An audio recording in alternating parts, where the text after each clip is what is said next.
Okay, so I just got on Hercules, and like I said, Hercules struggles a lot more with the weight of the rider than he does in the groundwork. So I ride him about once a week, and the rest of the week do groundwork, but wanted to look at a ride. And this is pretty typical of how he starts off. So the whole barrel is tilted left. That's been his chronic twist. That's been a long-term problem and slow to correct. And so he's never been super comfortable going forward. So even when we start at the mounting block, I give him a leg aid, a tap with the whip, I get nothing. I turn his neck a little bit right, a little bit left, right? But this is what I call lack of forward energy. Rafalco, when I ride him, he's now slow, but I'm not having to really push, tap, or work hard to get the forward. So when I work with Hercules on the ground, he's a lot more willing to go forward and stay forward. And what that tells me is the sort of unwillingness to move forward with the rider is that he's not as comfortable. So if the horse isn't comfortable in the process of change, then you're not going to get much change, because even the process of change, changing the habit and the coordination of the body, there's going to be some discomfort in that. There's going to be some disorientation in that process. And so we really have to work with the path of least resistance. So Herc's advancement in the groundwork is we got to where he could stay forward, even though he's slow, he's willing to stay forward on a very small circle on the long reins. That's helping with the hindquarter engagement. You can see, I think we might be pooping. Yeah, or peeing. So I've only just started and put on video a tiny bit of lunging at trot and canter to sort of help him use his body in different ways, use different muscle groups. He's finally sound enough to do a little bit of trot and canter without going lame from it. Because most of our work and all of his muscle development, when people think they're not working at the walk, Hercules is a great example of a horse that's had to work mostly in the walk for years because of his lameness issues. And he's managed to develop very good muscle, right? And so with Hercules, it's more of when he gets uncomfortable, he resists going forward at all, or he starts to, he either shuts down or he gets really heavy to the aids. And his nickname is Hercules because he can basically blow through all kinds of leverage that a human has to offer. So when I ride him, we have to stay out on a much bigger circle. This is about as small of a circle as I can make, where Hercules willingly stays at the walk, even if it's slow, and starts to make positive changes to his balance. So the more often he can go into an authentic long and low, because his main issue, I can't really fix the forward issue until we untwist his spine. He's had one of the most severe chronic twists through his spine that affected his whole spine, even up through the neck, for many years. And undoing that, which probably originated, like I said, because he had undiagnosed OCD lesions on both stifles, that was how he learned to protect his right stifle, which was worse, by putting sort of a left twist through his whole spine. And that was there for several years before we even figured out he had the OCD lesions. So all of his patterns as a young horse, he was massively uncomfortable being ridden or worked or pushed. And so he just got smarter and stronger at pushing through people's leverage, right? And as slow as when a horse lacks forward, the other side of that is when they get triggered by something and spooked, they have uncontrollable forward motion. So they go between refusing to go forward and blowing up if they get excited, bolting, bucking, whatever, out of control. So building the forward with comfort has been the delicate process for Hercules under saddle. So when we work on straight on a circle, which means the spine is straight, the back is level, while we're tracking a circle, it's the circle, different size circles require more or less engagement. So the bigger circle doesn't require as much hindquarter engagement, where a smaller circle, like we're doing on the long reins, increases the requirement of engagement, which means the hind legs have to be able to step deeper towards the center of the body. So when I ride Hercules, when I've attempted to do the same size circle from the saddle that we do successfully on the long reins, I lose forward. He won't maintain a walk, and even just like at the mounting block just there, he's heavy to the leg aid, doesn't go forward from a light tap with the whip, and so that level of resistance is him telling me it's too much right now. I can't do it comfortably.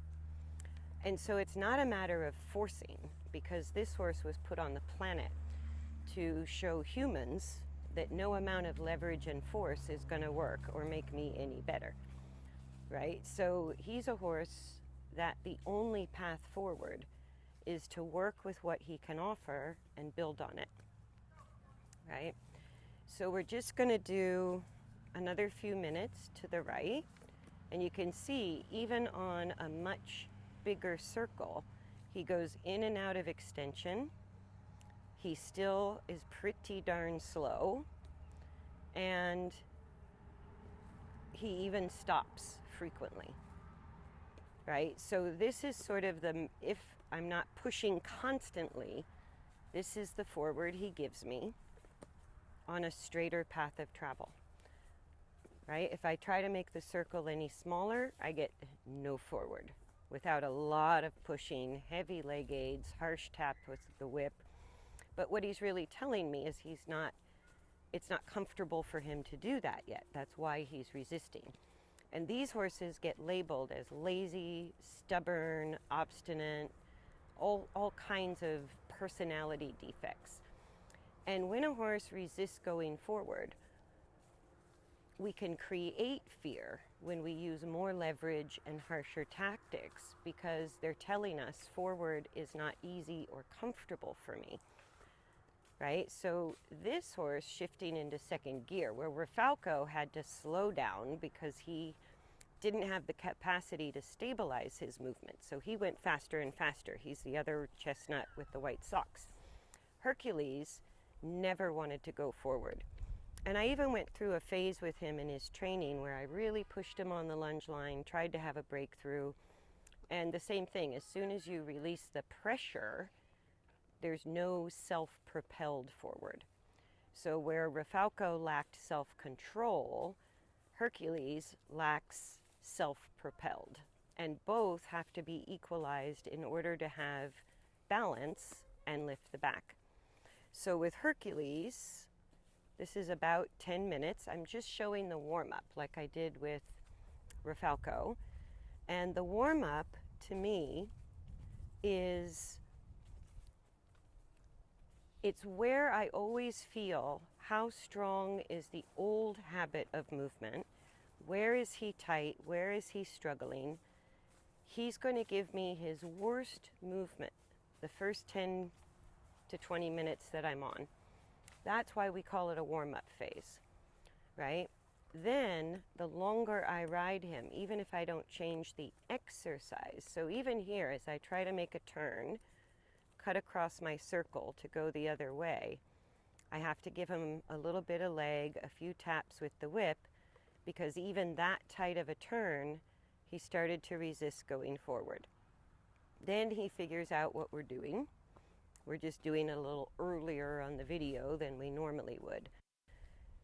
So for Hercules, the strategy I use for his warm-up is really our entire ride. So we go on this size circle at the walk, 30 minutes to the right first, then 30 minutes to the left. But I'm just going to show you where we're starting, because the first part of the ride is always the hardest for the horse and requires the biggest aids, biggest adjustments from the rider. If we're actually improving our balance and our horse's balance, then the longer we ride, the aids should get lighter and less frequent, and the horse should be doing the job we're asking in a reasonable way without so much guidance, or at least less guidance than what we were giving during the warm-up phase.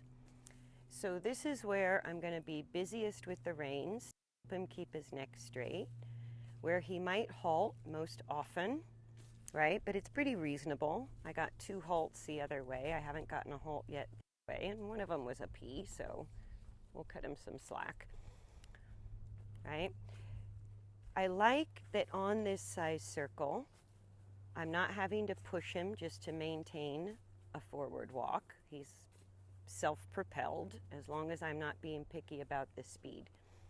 The fact that he lengthens his neck once in a while like that tells me he's also improving his balance within this warm-up exercise.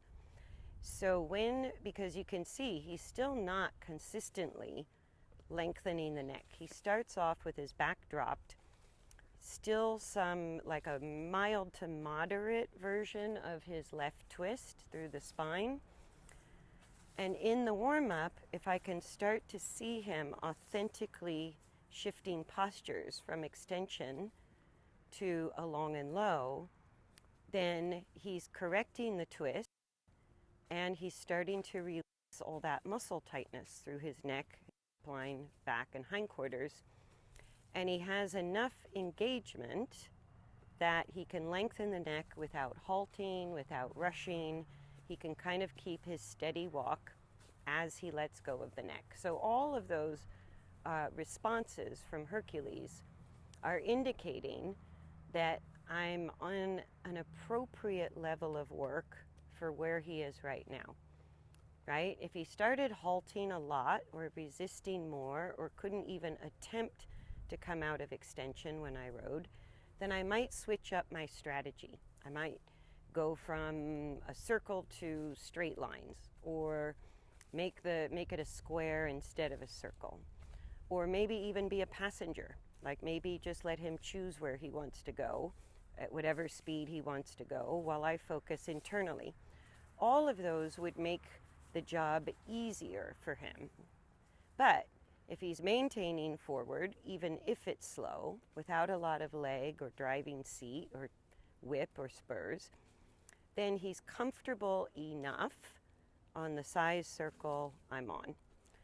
He's also, even though I have a higher percentage of time in my warm-up with him shortening the neck, and he doesn't over curl it, he goes up, right? That's just a different version than what Refalco did with the neck, but both of them are dropping the back, losing the hindquarters.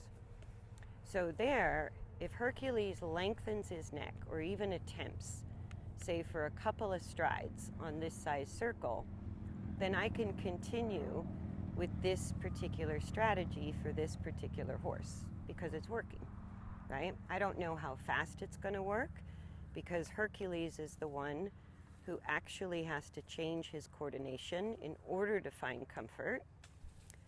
And once he finds comfort, he starts to offer me more forward.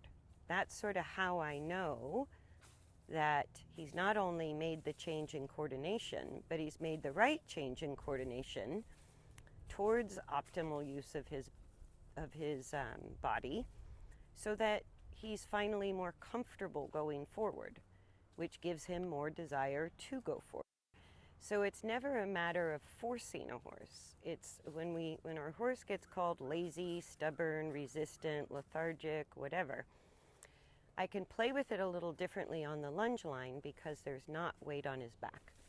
But when I'm on the long reins on the small circle, I have to let him choose his own speed as long as he's self-propelled. And when I ride, I have to let him choose his own speed as long as he's self-propelled. And if he quits being self-propelled, I might need to adjust my training strategy to make it easier and easier for him to go forward.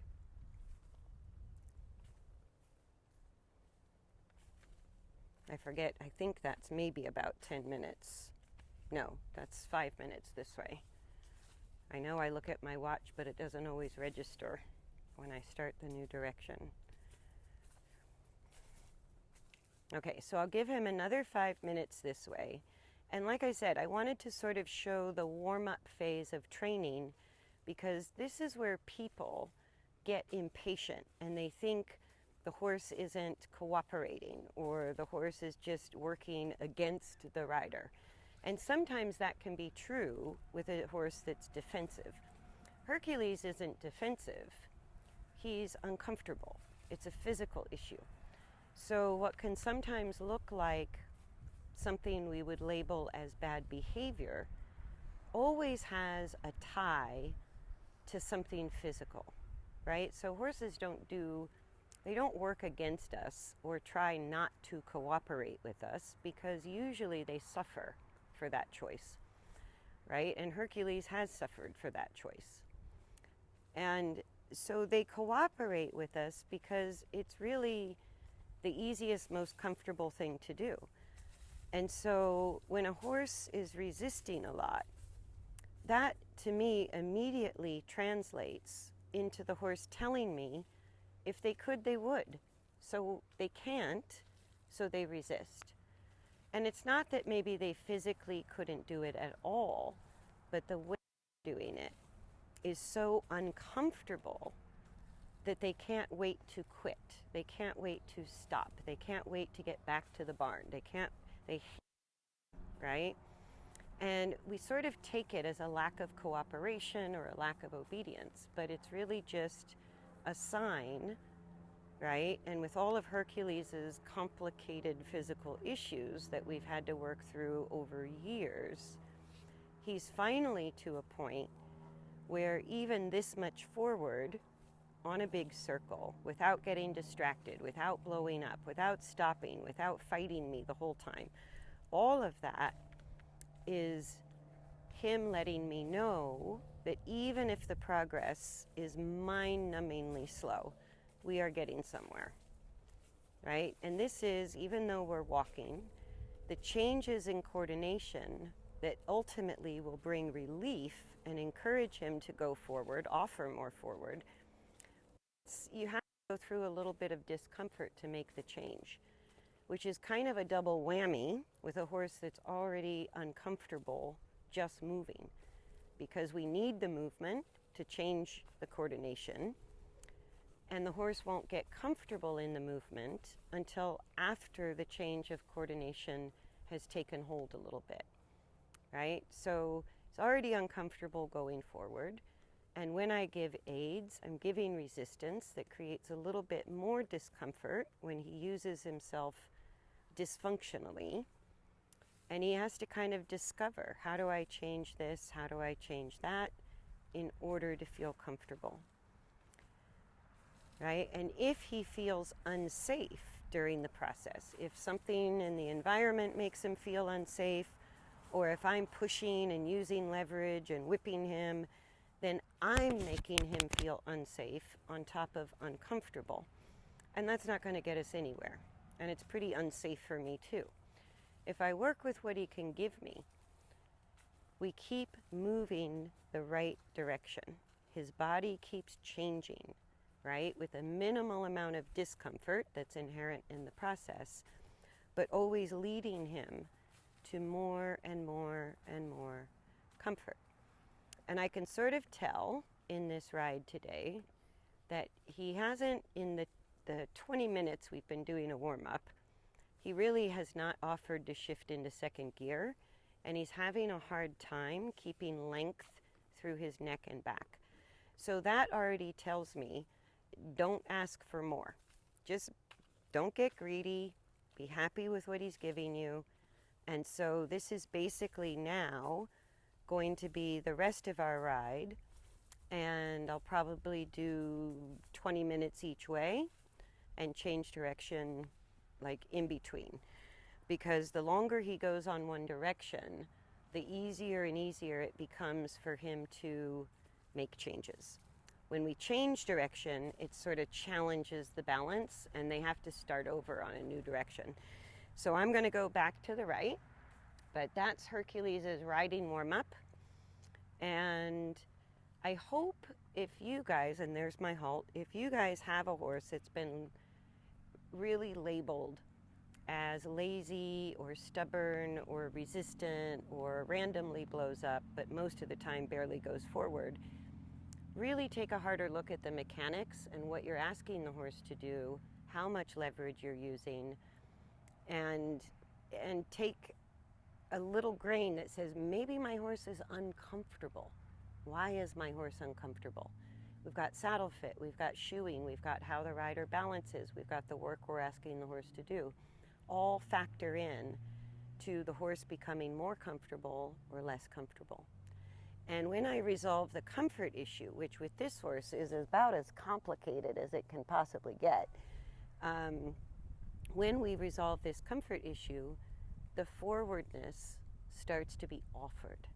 That's how I know we're there. I don't ever have to push for it. It's just gradually he's offered me more and more. So I'm going to stop the video there, and we're going to continue right and left on our big circle. Make sure I hit the button. Hang on, her.